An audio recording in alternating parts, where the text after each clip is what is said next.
All right, follow me. A 2-mile journey to justice, something they hope Freddie Gray will get. There are people who do have a positive aspect that are willing to work along with law enforcement, whoever else, to work hand in hand to bring order back to our city. Ain't no power like the power of the people, because the power of the people don't stop. Say what?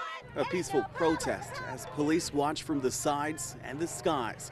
The march moving forward down Pennsylvania Avenue. It's all about freedom, justice, and equality for all. So we're taking a stand against, on black crime, as well as police brutality. They paused in front of the CVS, burned and looted earlier this week. Some drivers found a new way around, except for Katia Ulis. She got out of her car and joined in. I think it's a great representation of what can be done when people sort of come together and demand something. It's been done in peace. This rally started near where Freddie Gray was arrested and has gone through the streets of Baltimore. It's about a 3-mile walk, and it's about an hour to get to City Hall. It's okay to be inconvenienced for a few seconds, a few blocks. We've been inconvenienced for a long time. They want more resources in these neighborhoods and more programs for the kids, all while the world is watching.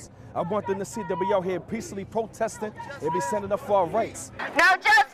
No peace. The journey to City Hall wrapping up. The real work begins now. Black lives matter. Though they say it's only the beginning. They could be charged with the crime, but are you going to convict these cops? In Baltimore, Kyle Rogers, CBS 21 News. Little Levi Zilka loves to soar. So when Levi's uncle bought him a Buzz Lightyear toy on his first trip to Disney World, Levi's dad David says he was ecstatic. As soon as we got in the car, he wanted it open, so he played with it in the car ride back. And you like the Buzz Lightyear one? Yes. But the souvenir that meant so much to Levi was just the thing that caught the attention of the TSA at the Fort Lauderdale International Airport. Agents stopped the two on their way back home to Mechanicsburg, claiming we couldn't go on the plane yet because they said it looks too much like a gun and you can't bring guns on the plane. According to the TSA website, realistic replicas of firearms must be checked. But David and Levi only packed carry-ons for their trip. With nowhere to put the toy, Zilka says the TSA took it.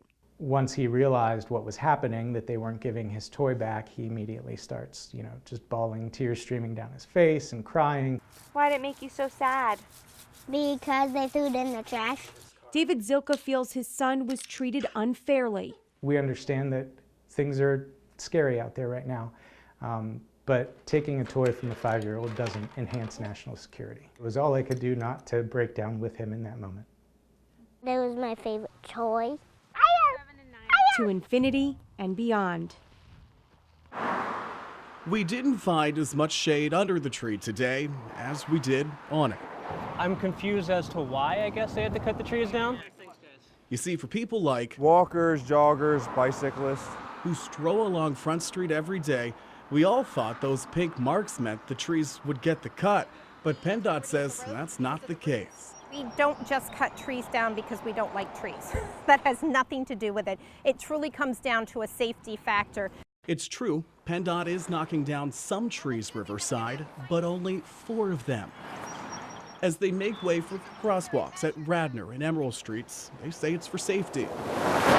And if you're standing right here and you try to look down, you almost have to go out into traffic to be able to see down the road. Mulch covers some spots across the street where trees were already cut down. And what we're finding is half these trees are, dead inside.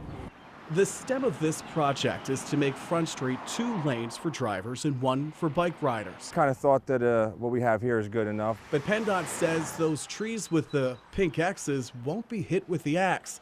Now they ask, who did it?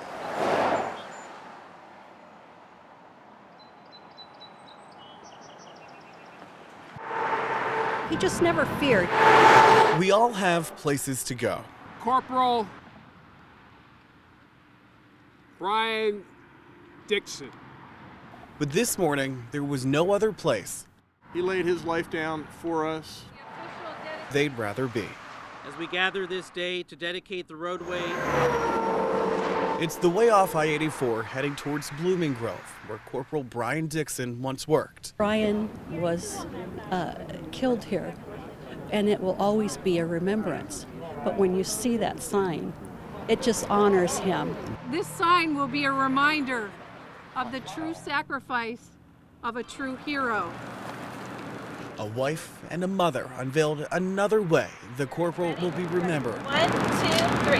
After a horrific night in this Pike County town. The dedication was a little more than a mile away from the doors here of the State Police Barracks in Blooming Grove. The same doors where last September Corporal Dixon stepped outside and was shot and killed. We can give him no higher tribute than to remember that in our hearts. While a sign won't bring him back, for the family it shows the impact that he had on so many lives. Thank you. Thank you so much. A moment to reflect on as we go on our way. What an honor it is for me as a mother to stand and just honor him today and tell him how much in front of everyone, we love you, son. Thank you. I know he hears. In Pike County, Kyle Rogers, CBS 21 News.